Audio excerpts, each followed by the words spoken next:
Hi friends, அஸ்ஸலாமு அலைக்கும். இன்றைக்கி நம்ம மந்தி செய்ய போகிறோம். எப்படி செய்யலான்னு வாங்க பார்ப்போம். அதுக்கு நான் ஒரு 50 பட்டர் எடுத்து வச்சுருக்கேன்.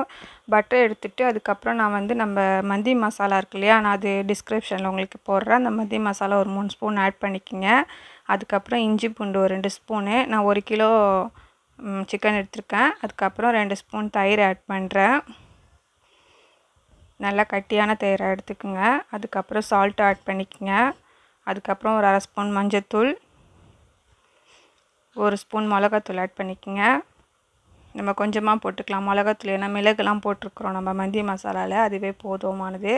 அதுக்கப்புறம் லெமன் பிழிஞ்சிக்கிறேன், ஒரு 1/2 லெமனு, 1/2 நீங்கள் லெமன் பிழிஞ்சிக்கங்க. வினிகர் இருந்தால் கொஞ்சம் வினிகர் போட்டுக்கங்க, ஏன்னா சிக்கன் கொஞ்சம் சாஃப்டாக இருக்கணும் இல்லையா, அதுக்காக தான். இதெல்லாமே போட்டு நல்லா மிக்ஸ் பண்ணிக்கோங்க. காரம்லாம் நார்மலாக தான் இருக்கும். உங்களுக்கு எக்ஸ்ட்ரா காரம் வேணும்னா நீங்கள் பெப்பரை ஆட் பண்ணிக்கோங்க.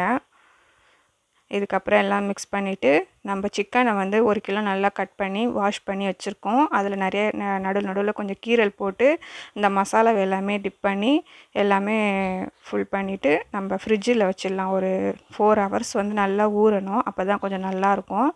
இப்போ நான் அரிசி 1 கிலோ எடுத்திருக்கேன். மந்தி இப்போ நம்ம செய்ய போகிறோம். அது ஒரு பக்கம் ஊறட்டும். இப்போ அரிசி 1 கிலோ ஊற வச்சு தண்ணி போட்டு இப்போ பட்டரை போட்டு பட்டை, கிராம்பு, ஏலக்காய் ஒரு சட்டியில் போட்டு, அதுக்கப்புறம் வெங்காயம் ஒரு வெங்காயம் கட் பண்ணி வச்சுருக்கேன், அதையும் ஆட் பண்ணிக்கிறேன். அதுக்கப்புறம் ஒரு 4 பச்சை மிளகாய் போடுறேன். இதெல்லாம் நல்லா வதங்கினதுக்கப்புறம் 2 ஸ்பூன் இஞ்சி பூண்டு பேஸ்ட் ஆட் பண்ணிக்கிறேன். அதுக்கப்புறம் நம்ம காஞ்ச லெமன் இருக்கும், இப்போ நம்ம ஆன்லைன்லாம் கிடைக்கிது, அது உங்களுக்கு கிடைச்சா போட்டுக்குங்க, இல்லைனாலும் பிரச்சனை இல்லை. இப்போ நான் 1க்கு 2 1.5 அளவு தண்ணியை ஆட் பண்ணிக்கிறேன். இப்போ தண்ணி போட்டு உப்பு போட்டு நம்ம மீதி அந்த மசாலாலாம் வச்சுருக்கோம் இல்லையா, மந்தி மசாலா மீதி இருந்துச்சுன்னா அதை ஆட் பண்ணிக்கங்க, இல்லைனா ஒரு 1/2 ஸ்பூன் ஆட் பண்ணிக்கோங்க மந்தி மசாலா. உப்பு போட்டு மூடிடலாம். அதுக்கப்புறம் நம்ம இதை சிக்கனை இப்போ நம்ம ஃப்ரை பண்ண போகிறோம் மந்திக்காக. பட்டரை போட்டு கொஞ்சம் கொஞ்சமாக இதை ஃப்ரை பண்ணிக்கங்க.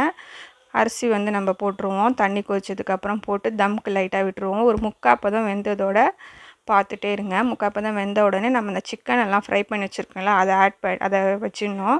அடுக்கி வச்சுட்டு வெங்காயம் நம்ம ஃப்ரை பண்ணி வச்சுருக்கோம், அதையும் கொஞ்சம் முந்திரி ஃப்ரை பண்ணிக்கணும், அதையும் நம்ம ஆட் பண்ணிக்கிறோம். இதில் மெயினே கறி துண்டு எடுத்து வச்சுக்கணும். அடுப்பு கறி இருக்கு இல்லையா, அதை நல்லா சூடு ஏற்றி ரெடியாக நம்ம வச்சுருக்கணும். இதெல்லாம் போட்டுட்டு அந்த அடுப்பு கறியை ஒரு கிண்ணத்தில் வச்சு அதில் கொஞ்சம் பட்டரோ இல்லை நெய்யோ போட்டு ஃபுல்லாக கவர் பண்ணிடணுங்க. ஒரு சின்ன காற்று கூட வரக்கூடாது, அவ்வளோதான்.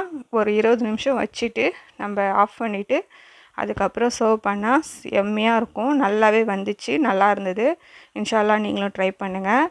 சிக்கன் மந்தி ரெடி ஆகிடுச்சு என்னோடய ஸ்டைலில். ட்ரை பண்ணி பாருங்கள் இன்ஷா அல்லாஹ். தேங்க்யூ ஃபார் வாட்சிங். பாய்.